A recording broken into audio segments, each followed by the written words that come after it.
अस्सलामु अलैकुम वरहमतुल्लाहि वबरकातुहू। इस्लामाबाद से हकीम अतर हाज़िर खिदमत है और एक बार फिर एक नए नुस्खे एक नई वीडियो के साथ। अब आप ईद उल ज़ुहा करीब है तो आज की जो मेरी वीडियो है वो ईद उल ज़ुहा के लिए है। मैं आज आपको एक ऐसी चीज़ बताने जा रहा हूँ, वो लोग जिनके जरासीम नहीं हैं, जिनके बच्चे नहीं होते, उनके लिए मैं एक ऐसी वीडियो लगाने जा रहा हूँ कि वो बकरा ईद पे उसका एहतमाम करें और अपने जरासीम बढ़ाएं और बच्चों के हवाले से अपनी ताकत को जमा करें। लेकिन उससे पहले मैं आपको एक लतीफ़ा सुना दूँ।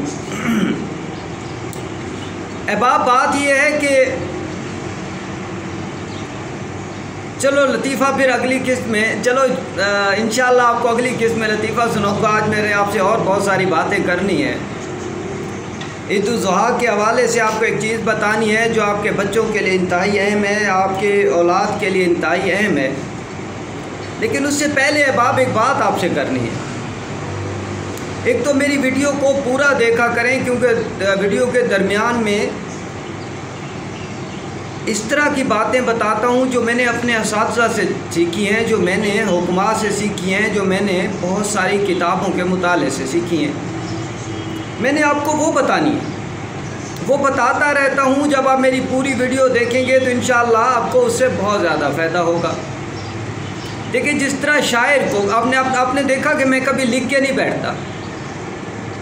बहुत सारे हुक्मा जो उस हवाले से भी आज मैंने बात करनी है। बहुत सारे हुक्मा जो हैं वो यूट्यूब पर फेसबुक पर बैठे हैं और उन्होंने पूरी किताबें लिखी हुई होती हैं और पढ़ के सुना रहे होते हैं। मैं ऐसा बिल्कुल नहीं करता। जिस तरह शायर को वदीयत होते हैं लफ्ज़, इसी तरह मुझे हिकमत के लफ्ज़ खुद ब खुद वदीयत होते हैं, मुझे मिलते हैं। मैं खुद से नहीं, यकीन कर ले, मैं प्लाट भी नहीं बनाता, खुद से ही आते जाते हैं। जैसे इल्हामी कैफियत होती है कि आपको ऊपर से लफ्ज़, जिस तरह शायर को वदीयत होती है कि शायर जो हर बंदा शायर नहीं हो सकता। इसी तरह मैं आपको एक बात बता दूं, हर बंदा हकीम नहीं हो सकता। यूट्यूब फेसबुक हकीमों से भरी है। कोई प्रोफेसर है, कोई PhD है, कोई डबल गोल्ड मेडलिस्ट है। आपने मुझे कभी नहीं सुना होगा। मेरे एक दोस्त कहीं दूर मुझे बिठाना चाहते थे एक इलाके में, तो मुझे कहने लगे मैं आपके नाम के साथ PhD लिख दूं। मैंने कहा खुदा का खौफ करो यार, झूठ कब तक? झूठ के तो पाँव नहीं होते। मैंने कहा मैं यूट्यूब पे झूठ नहीं बोलता जहाँ पे झूठ ही चलता है। मैंने वीडियोस देखी हैं, वो एक जो है ना, वो हाथ पे झुर्रियों वाले दस्ताने पहन के एक मशहूर कंपनी के पेस्ट को निकालते हैं, टूथपेस्ट को निकालते हैं, उसे चम्मच से हिलाते हैं और फिर उसको हाथ पे ऐसे लगाते हैं। और हाथ पे लगाने के बाद, अहबाब हाथ पे लगाने के बाद पता है क्या करते हैं? वो हाथ पे लगाने के बाद क्या करते हैं? वो 2 मिनट के बाद वो झुर्रियों वाला मास्क उतार देते हैं हाथ से, और हाथ इस तरह हो जाता है जैसे बिल्कुल नौजवान बच्चे का हो, नौजवान लड़के का हो या नौजवान लड़की का हो।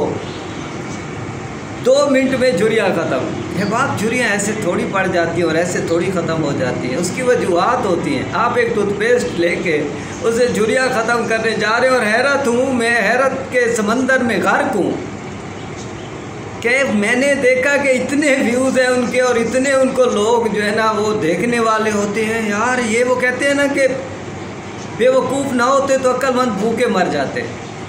दूसरी तरफ वो जो हुक्मा बैठे हैं, जो प्रोफेसर बने हुए, PhD बने हुए हैं। आप एक बात याद रखें, ज़िंदगी पर समझौता नहीं करते, सेहत पर समझौता नहीं करते।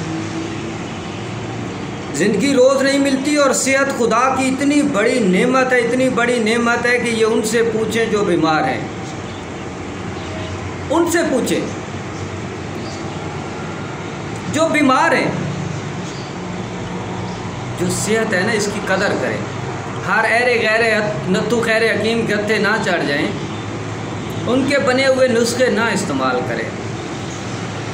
वो जो लफाजी कर रहे होते हैं ना, देखिए मुझसे भी पूछे, हकीम अतर से भी पूछे, हकीम अतर तुम कुछ जानते हो या नहीं, तुम्हें कुछ इल्म है या नहीं, तुम हकीम हो भी सही के नहीं, कुछ पढ़े हुए हो भी सही के नहीं। मुझसे भी पूछो यार। शेव कराने जाते हो ना, उस नाई के पास जाते हो जो आपकी स्किन को जानता है कि ये यार मेरी स्किन को जानता है, ये कट नहीं लगाएगा। लेकिन सेहत के मामले पे मैंने फैज़ाबाद अड्डे पे देखा है, चूँकि वहाँ मेरा दवाखाना है, मैंने देखा है कि मदारी जो बैठे होते हैं उनके पास 200-300 का डेली मजमा लगा होता है, और बगल में हाथ डाल के उस्ताद, मौलवी, वकील, आम शहरी वो हाथ बगल में ऐसे डाल के ना, वो एक मुझे भी दे दो, एक मुझे भी दे दो, और साढ़े का ले रहे होते हैं। बाप खुदा का रहे, खुदा का जो है ना नाम माने, ये कोई बात है भला? देखिए, अपनी सेहत को अताइयों के हवाले ना करें। देखिए, मेरे इस एक लफ्ज़ से एक बंदा भी अगर उनसे बच जाएगा तो मेरी इस वीडियो का मकसद पूरा हो जाएगा। उन अताइयों से बच जाएं जो यूट्यूब पे भी बैठे हैं, जिनको नहीं पता, कोई हर्बलिस्ट बना हुआ है, कोई सेक्सोलॉजिस्ट बना हुआ है, और सब अताई हैं वो। तिब में तबीब है या हकीम है? तिब में डॉक्टर भी नहीं है, ये जो हकीम, जो डॉक्टर लिखवाते हैं हकीम, भाई आप हकीम हो, मेरी स्पेशलिटी है, मुझे इस पर फ़ख्र है, मैं हकीम हूँ। मैंने अपने शनाख्ती कार्ड पे भी हकीम अतर लिखवा दिया, मैं हकीम हूँ भाई, मेरा फ़न है ये, मुझे रब ने अता किया, तो मैं किसी और तरफ क्यों जाऊँ? समझ रहे हैं मेरी बात को? तो इसलिए अपनी ज़ात के हवाले से, अपनी जान के हवाले से, अपनी ज़िंदगी के हवाले से, अपनी सेहत के हवाले से कभी समझौता ना करें, चाहे वो कोई भी हो। उससे परखें, हकीम अतर से भी पूछें, जब मेरे दवाखाने पे आए पूछें, मुझसे कॉल करके पूछें, हकीम साहब आप हकीम हैं भी सही या नहीं है, कितना तजर्बा हो गया आपको? तब आप एक बात ये, उसके बाद ये कि मेरे चैनल को सब्सक्राइब कर दें, मेरी वीडियोस को लाइक और शेयर किया कीजिए, ताकि मेरी वीडियोस आपके दोस्तों तक, अहबाब तक पहुंच सके। अब मैं आता हूँ मौजू की तरफ। मौजू क्या है? बकरा ईद। मैंने पहले भी कहा कि अल्लाह ताला को पता था, तो इसलिए अल्लाह ताला ने बकरा ईद पे मुसलमानों के लिए वो गोश्त रख दिया कि जानवर ना काना हो, ना भेंगा हो, ना उसकी हड्डी टूटी हुई हो, ना वो बूढ़ा हो। भाई अल्लाह को तो तकवा जाना है, अल्लाह की ज़ात के लिए तो तकवा है। ये गोश्त तो आपके लिए अल्लाह ने रखा है कि साल पूरे में इनको, या फिर ये भी होता है कि जो गरीब लोग हैं वो सारा साल छोटा गोश्त नहीं खाते, और एक बकरा ईद होती है जिस पे छोटा गोश्त उनको मुहैया होता है। बाप तो छोटा गोश्त खालिस बेऐब जानवर की कुर्बानी होती है। क्यों? इसलिए कि गोश्त तो मैंने और आपने खाना है, अल्लाह के पास तो तकवा जाना है, तो वो गोश्त जो है बहुत अहम है। इसलिए मुसलमान गोश्त खोर है। अब मैं आ जाता हूँ जिनके बच्चे नहीं होते। देखिए, आपको किसी हकीम ने बताया कि ये कहाँ जरासीम होते हैं, औलाद के जरासीम कहाँ बनते हैं।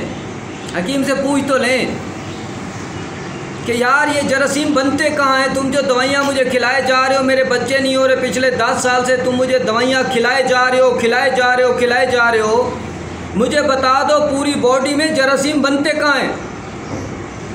आँख में बनते हैं, नाक में बनते हैं, कान में बनते हैं, कहाँ बनते हैं यार? तो मैं आपको बता दूँ, हकीम अतर आपको बताएगा ना यार, मैं तो PhD नहीं हूँ ना, मैं प्रोफेसर थोड़ी हूँ, मैं हकीम हूँ, मुझे फ़ख्र है, मैं तबीब हूँ, अपने असातिज़ा का अदना सा शागिर्द। ये जो टेस्टिस है ना, अल्लाह ने जो नीचे 2 दाने लगा दिए, इन 2 दानों में त्राविश होती है आपके जरासीमों की। ये 2 दाने आपके जरासीम बनाते हैं। ये दो दाने ये अल्लाह ने ऐसे नहीं लगा दिए। इस पर मुझे बहुत मशहूर लतीफ़ा याद आ रहा है, लेकिन यहाँ मैं सुना नहीं सकता, वरना आपको ज़रूर सुना देता। बात यह है कि ये जो 2 दाने हैं, ये इसी से ही आपके बच्चे होते हैं। और अगर इसी में खामी हो ना, आपने देखा होगा शेर बबर जवान होगा, खून से रत्ता लाल सुर्ख, और यूँ लगता होगा जैसे औरत को तोड़ मरोड़ देता होगा। और यकीनन उसकी ताकत ऐसी होती है कि वो औरत को इतना टाइम देता है, तोड़ मरोड़ के रख देता है, लज्जत की एक दुनिया दिखा देता है, लेकिन बच्चे नहीं होते। और दूसरी तरफ सूखा सड़ा, अभी मेरे फ्लैट के नीचे से हर माह जो है वो लोहा और सूखे टुकड़े इकट्ठे करने वाले की आवाज़ें मेरी वीडियो में आ रही होंगी। मेरे फ्लैट के नीचे से गुजर रहा था, सूखा सड़ा होगा, उसके 10-10 बच्चे होंगे। अहबाब सोचा, सिर्फ उन्हीं 2 दानों का कमाल है बाकी आपके दिल में, आपके दिमाग में, आपके जिस्म में खून के दरिया बह रहे हों, बच्चे नहीं होने, तो हकीम से पूछें, हकीम साहब मेरे ये जरासीम बनते कहाँ हैं भाई? क्या ये मेरे दांतों में बन रहे हैं या पीनस के अंदर कहीं बन रहे हैं? नहीं, ऐसा नहीं है। इसलिए अपनी सेहत पे समझौता नहीं करते। मैं आज आपको बताने जा रहा हूँ बकरा ईद के हवाले से स्पेशल, जो शादीशुदा हैं, जो गैर शादीशुदा हैं, जिनके बच्चे हैं या जिनके बच्चे नहीं हैं, स्पेशली जिनके बच्चे नहीं हैं और जिनके बच्चे हैं उनको ये ताकत के लिए चीज़ बता रहा हूँ, और जिनके बच्चे नहीं हैं उनके जरासीमों के लिए ये चीज़ बता रहा हूँ कि जरासीम उनके बढ़ेंगे और जरासीम ताकतवर होंगे इंशाअल्लाह। आप हैरान हो जाएंगे कि यार हकीम साहब इतने जरासीम, मैंने तो बड़े हकीमों से दवाइयाँ खा ली, मेरे जरासीम बढ़ नहीं रहते। और मैं मुश्किल चीज़ें आपको नहीं बताता, मैं आपको यहाँ वीडियो में कोई मुश्किल चीज़ थोड़ी बताता हूँ। मैं आपकी मुश्किलात हल करने के लिए बैठा हूँ, मैं आपकी मुश्किलात बढ़ाने के लिए थोड़ी बैठा हूँ अहबाब। इसलिए अहबाब ये बात याद रखिएगा कि मुश्किलात बढ़ाने के लिए मैं नुस्खे नहीं बताता, मैं मुश्किलात ख़त्म करने के लिए चीज़ें बताता हूँ। घर बैठे बकरा ईद है ना, आप 4-6 दोस्तों को एक बात कह दें, भाई बकरा लेना है ना तो उसके कपूरे मुझे देने। लीजिए मैं आपको बता दिया मैंने, जल्दी बता दिया मैंने, आपको आखिर में बताया करता हूँ। कपूरे ले लें, उनको सीख पे चढ़ा के भून के अकेले बैठ के खा लें, किसी को नहीं देना, ये बहुत कीमती चीज़ है। यहाँ पारा इस्लामाबाद में आ जाए ना तो एक कपूरा आपको 500 से 600 700 में मिलेगा। अवल तो मिलता नहीं है, बिक जाते हैं, ब्लैक हो जाते हैं, और अगर कहीं मिल भी जाएं तो वो कपूरा 700-800 900 1000 का मिलता है। आप अपने दोस्तों को कह दें ये 5-6 दिन या हफ्ता 10 दिन फ्रिज में रख दें, कोई 15 कपूरे या 10 कपूरे या 8 कपूरे लेके, 8 कम अज़ कम हों, 8 कपूरे लेके फ्रिज में रख लें।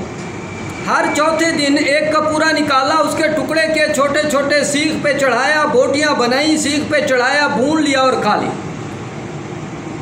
मर्दाना ताकत बढ़ जाएगी, जरासीम बढ़ जाएंगे, टेस्टिस ताकतवर हो जाएंगे। जो टेस्टिस में जो आपके पस सेल बन रही है वो पस सेल ख़त्म हो जाएगी, असाब पट्टे ताकतवर हो जाएंगे, जिस्म चुस्त हो जाएगा, जिस्म में जान आ जाएगी, जिस्म में बिजली भर जाएगी, जिस्म में करंट आ जाएगा। वो करंट का लतीफ़ा आपको सुना दो। एक बाबा जी को एक खुसरे ने पकड़ लिया और कहा कि ये मुझे छेड़ रहा है।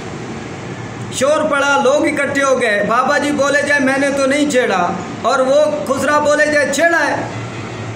एंड फिर क्या हुआ, जब बाबा जी ने देखा तांग आमद के बजंग आमद, तो बाबा जी ने चादर बांधी हुई थी, चादर खोल दी और कहा पुत्र इधर तो कब के सेल ही ख़त्म हो गए हैं, सेल ही डाउन हो गए।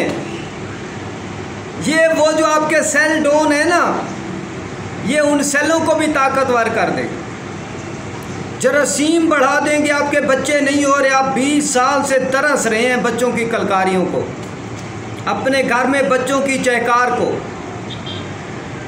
अपने घर में बच्चों को मोहब्बत देने के लिए आप तरस रहे हो ना, तो आप ये कपूरे इस्तेमाल करो। 8 से 10 कपूरे लेके रख लो, बकर में मेरे पास आ जाओ तो यकीनन 12-14 कपूरे तो मैं ही आपको दे दूँगा, अगर मेरे अपने खाने से बच गए तो, क्योंकि मैं ये खुद शौक़ से खाता हूँ।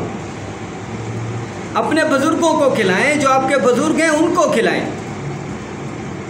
ये उनके लिए भी ताकतवर हैं। वो जो बाबा जी कह रहे थे सेल ख़त्म है, आपके बुज़ुर्गों के अगर सेल ख़त्म है तो यकीनन ये उनके सेल को रिवाइंड कर देंगे, उन सेलों को ठीक कर देंगे अहबाब। तो इसलिए अहबाब आप कपूरे ले लें बकरा ईद पे। मेरी ये आदत है, मैं हंसते मुस्कुराते बात बताता हूँ, यूँ चेहरे को करके नहीं बात करता कि आगे से बंदा कहे जा यार इसके तो चेहरे पे मुस्कुराहट ही नहीं है। इसी मुस्कुराहट के हवाले से भी एक वीडियो लगाऊंगा कि मेरे दोस्त अक्सर मुझे कहते हैं कि तुम हंसते ही रहते हो यार, हकीम हो। देखो हकीम, देखिए आप अगर खुश अब अगर अपनी ज़िंदगी बढ़ाना चाहते हैं, अपनी उम्र बढ़ाना चाहते हैं, तो खुश रहें, खुश रहें। बाकी रिस्क मौत से भी ज़्यादा तेज़ी से पीछा करता है। आप भी कहेंगे भूखे पेट कहाँ खुश रहें हकीम साहब, यकीनन आप खुश रहें। मैं ईमानदारी से आपको कह रहा हूँ, आप खुश रहें तो आपकी सेहत बहुत बेहतर रहेगी, आप खूबसूरत नज़र आएंगे, आपको कोई बीमारी आपके नज़दीक भी नहीं आएगी। मेरे जैसे हकीम के पास आपको पैसे नहीं खर्च करने पड़ेंगे। इसलिए खुश रहें। खुश रहने का तरीका बता दूं, एक छोटा सा नुस्खा खुश रहने का बता दूं आपको अहबाब। खुश रहने का एक ही तरीका है, एक ही, वो ये है कि अपने आसपास के लोगों को, इंसानों को तकलीफ़ ना दे, उनकी खुशी में शिरकत करें, उनके गम में बढ़ चढ़ के हिस्सा लें। खुदा की कसम मैं कह रहा हूँ, आपकी उम्र बढ़ जाएगी, इज़राइल आपके नज़दीक भी नहीं आएगा। लेकिन अगर आप खुश नहीं रहेंगे ना, तो इज़राइल बाहर खड़ा रहेगा, जाएगा नहीं। इज़राइल बाहर खड़ा रहेगा, जाएगा नहीं। एक और मुझे लतीफ़ा याद आ रहा है कि इंशाल्लाह अगली वीडियो में आपको सुनाऊंगा। आपके बाद मैं एक दो लतीफ़ा ज़रूर सुनाया करूंगा बाप आपको, आपकी दिलचस्पी के लिए, क्योंकि वीडियोस को देखना, बोर वीडियो को देखना बहुत मुश्किल होता है। तो अहबाब आप अपने आसपास के लोगों की केयर कर लें, खुदा की कसम आप खुश रहेंगे, आपकी ज़िंदगी बढ़ जाएगी, आपकी उम्र बढ़ जाएगी।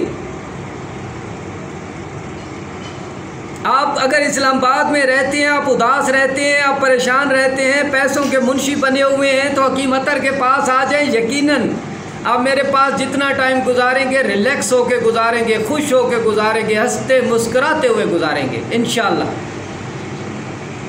इंसानों की केयर कर लें तो कुछ भी नहीं है, कोई मसला भी नहीं है, कोई मुश्किल भी नहीं है लाइफ। तो अहबाब मेरे चैनल को सब्सक्राइब करें, मेरी वीडियोस को लाइक और शेयर किया कीजिए, ताकि आपका मेरा ये बिरादराना, ये ताल्लुक़, ये मोहब्बत का रिश्ता बना रहे।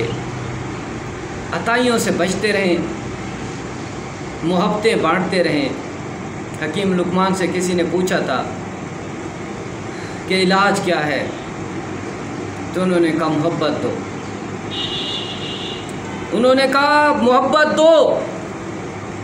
बंदे ने कहा अगर फिर भी ठीक ना हो तो कहा मोहब्बत बढ़ा दो, ना डोज बढ़ा दो, मोहब्बत की खुराक बढ़ा दो, ना और ज़्यादा कर दो।